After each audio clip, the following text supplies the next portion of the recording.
Nagsimula ang chapter na ito na muling inatake ng mga halimaw na puno ang sakahan ni Sejen.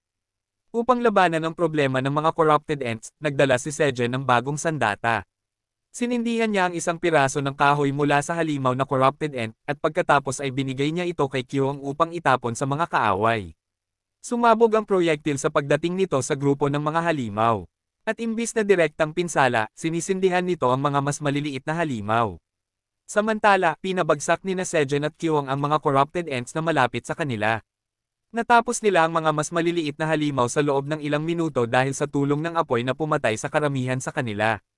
Gayunpaman, ang mga malalaking halimaw ay hindi gaanong naaapektuhan ng atake ng apoy.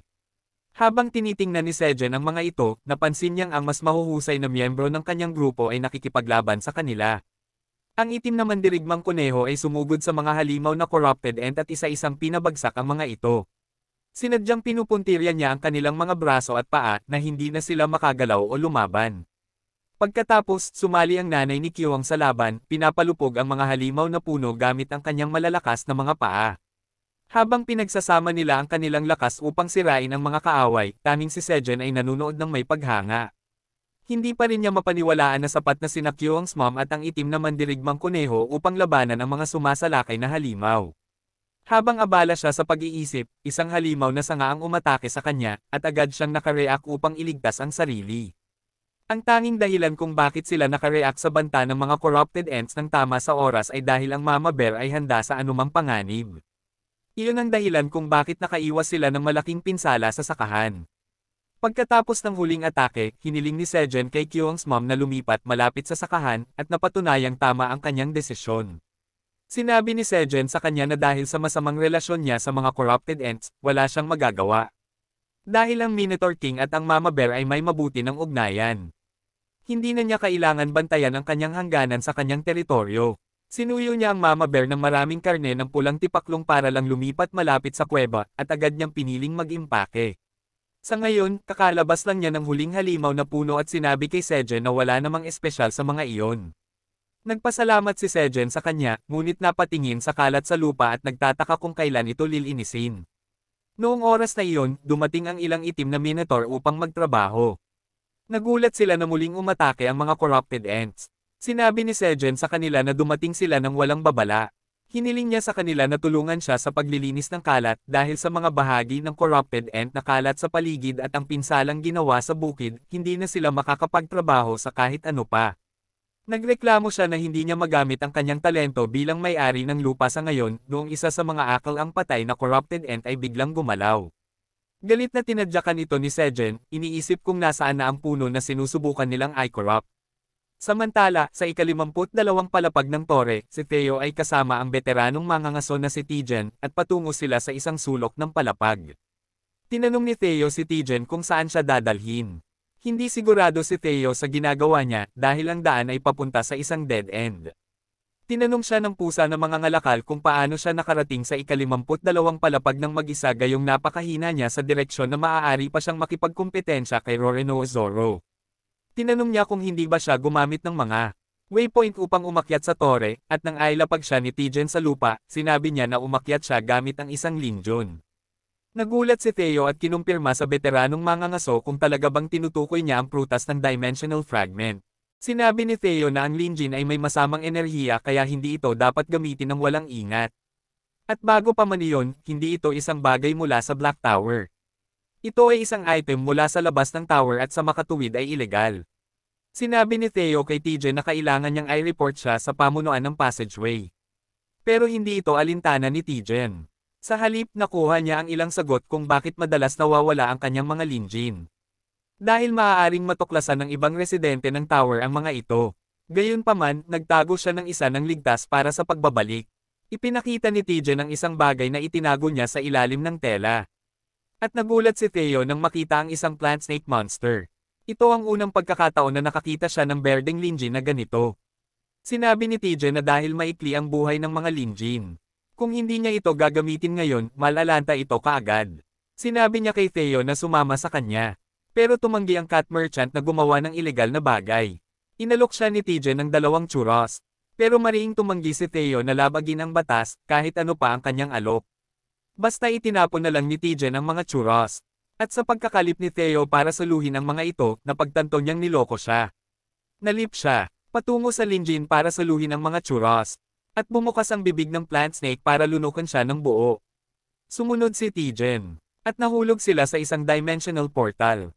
Habang nag-aalala si Theo sa pagitan ng pag-aalaga sa sarili at sa pagkuha ng bumabagsak na churros.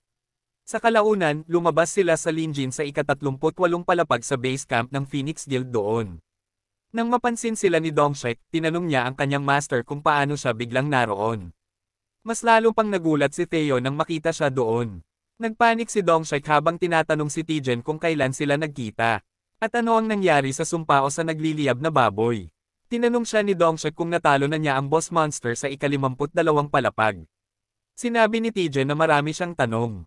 Sinagot niya ang mga ito isa-isa. Sinasabi na madali niyang natalo ang nagliliyab na baboy gamit ang kapangyarihan ng Sun Pumpkin Sweet Potato. Tumawa siya habang isiniwalat na nakilala niya si Theo sa ika-52 palapag. Kung saan naging magkaibigan sila at sabay silang pumunta dito. Gayunpaman, hindi masaya si Theo sa ganitong arrangement. At sinabi kay Tijen na huwag na siyang itapon sa isang crop na ganito muli. Biglang napagtanto ni Dongshek ang nangyari. At tinanong ang kanyang master kung ilang Linjin ang ginamit niya sa pagkakataong ito dahil napakabihira nito sa kanilang bansa. Sinabi ni Tijen na kalmayan siya at may iba pa siyang kailangang suriin doon bukod sa baboy. Pagkatapos, bumaling siya kay Theo na may mahalagang tanong. Sinabi niya na sinuri niya ang mga palapag 40 hanggang 52 ng tower gamit ang mga Linjin. At tinuklas niya ito ng kaunti. Nakipagkita rin siya sa mga katutubo at tinanong kung may iba pang tao na nakarating sa kanilang palapag. Sinabi ng lahat na siya ang unang at tanging tao na nakita nila. At iyon ang dahilan. Talagang interesado siyang malaman kung nasaan si Sejen ngayon. Mukha siyang nakakatakot habang nagtatangkang humarap kay Theo. Na natatakot sa veteranong mangangaso ngayon. Nervous na tumawa si Theo. Napagtanto na nahuli na ang kasinungalingan ni Sejen. At ngayon siya ay nasa malaking gulo. Samantala, si Sejen ay nasa kanyang yungib. Nag-aani ng cherry tomatoes, dahil sa kanyang harvest skill na nasa level 4. Tumaas ng isang antas ang kalidad ng kanyang mga ani. Nakuha niya ng maraming job EXP at skill proficiency dahil sa pag-aani ng cherry tomatoes. Ang pinakamagandang balita ay ang big-grade cherry tomatoes na unang naani niya gamit ang harvest skill. Iniisip ni Sejen na kung patuloy siyang magtatrabaho ng husto, maaari niyang mani lahat ng cherry tomatoes na higit sa C-grade.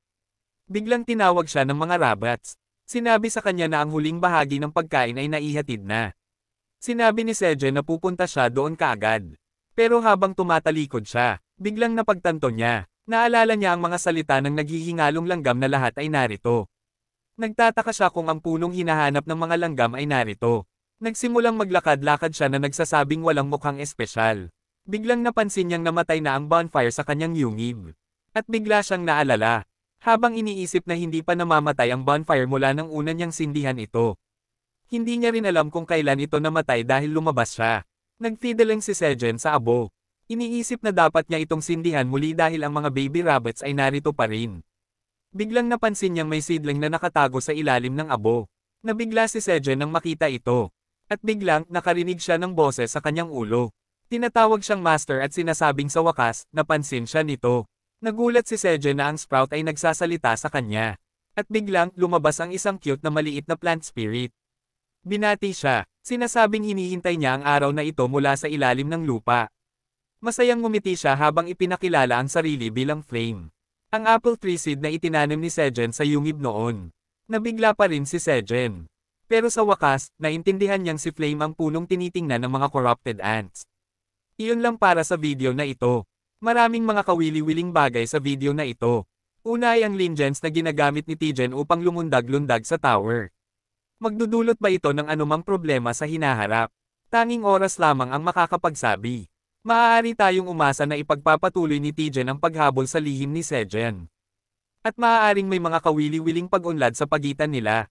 Sa kabilang banda, natuklasan na ni Sejen ang apple tree seedling na umaakit sa mga langgam sa kanyang sakahan. Tingnan natin kung ano ang susunod na mangyayari sa susunod na video. Hanggang sa muli, mag-iwan ng like at mag-subscribe sa aming channel para sa higit pang ganitong content.